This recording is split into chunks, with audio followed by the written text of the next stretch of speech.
प्रेग्नेन्सीमध्ये माझा हेअरफॉल होतो का? हाय हॅलो नमस्कार, पायल चमिनी व्लॉगमध्ये सगळ्यांचं स्वागत आहे. आता मला कुणी झोपत जर विचारलं ना की माझं दिवसभराचं रुटीन सांग म्हणून, तर मी झोपत सुद्धा सांगू शकते. कारण की एवढं माझं ना लग्नानंतर मला सवय झाली एका गोष्टीची की उठायचं, आंघोळ करायची, फ्रेश व्हायचं, खाली जायचं आणि नवऱ्याला नाश्ता द्यायचा, स्वतः नाश्ता करून घ्यायचा. आणि हे रुटीन ना माझं रोजच, जसं की ते प्रत्येक बाईचंच असतं, बरोबर ना?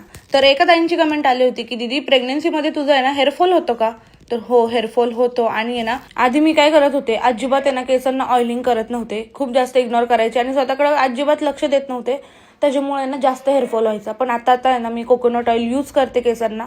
तर प्लीज माझं एकच सांगणं आहे, तुम्ही पण कोकोनट ऑइल यूज करा. आपण कोणतेही ट्रीटमेंट घेऊ शकत नाही प्रेग्नेन्सीमध्ये, पण आपण एवढं तर करू शकतो की स्वतःच्या केसांची काळजी स्वतः घेऊ शकतो. तर तेवढं करा तुम्ही सुद्धा. माझं पण त्याच्याने हेअरफॉल कमी झालेला आहे. आणि सगळं काम झाल्यानंतर रात्री मी गेले होते माझ्यासाठी थोडी शॉपिंग करायला. लिपस्टिक घ्यायची होती मला. खूप दिवस झालं नवीन अशी लिपस्टिक मी घेतली नव्हती, तर मी लिपस्टिक घेतली. शेड तुम्हाला हवा असेल ना तर मला कमेंट करा, मी तुम्हाला ना नेक्स्ट व्लॉगमध्ये नक्की दाखवेल. मग घरच्यांसोबत थोड्याशा गप्पा मारल्या आल्यावरती. आणि असा माझा आजचा दिवस गेला. तर आपल्या पेजला फॉलो करायला अजिबात नका विसरू. फॉलो करा, लाईक करा. बाय.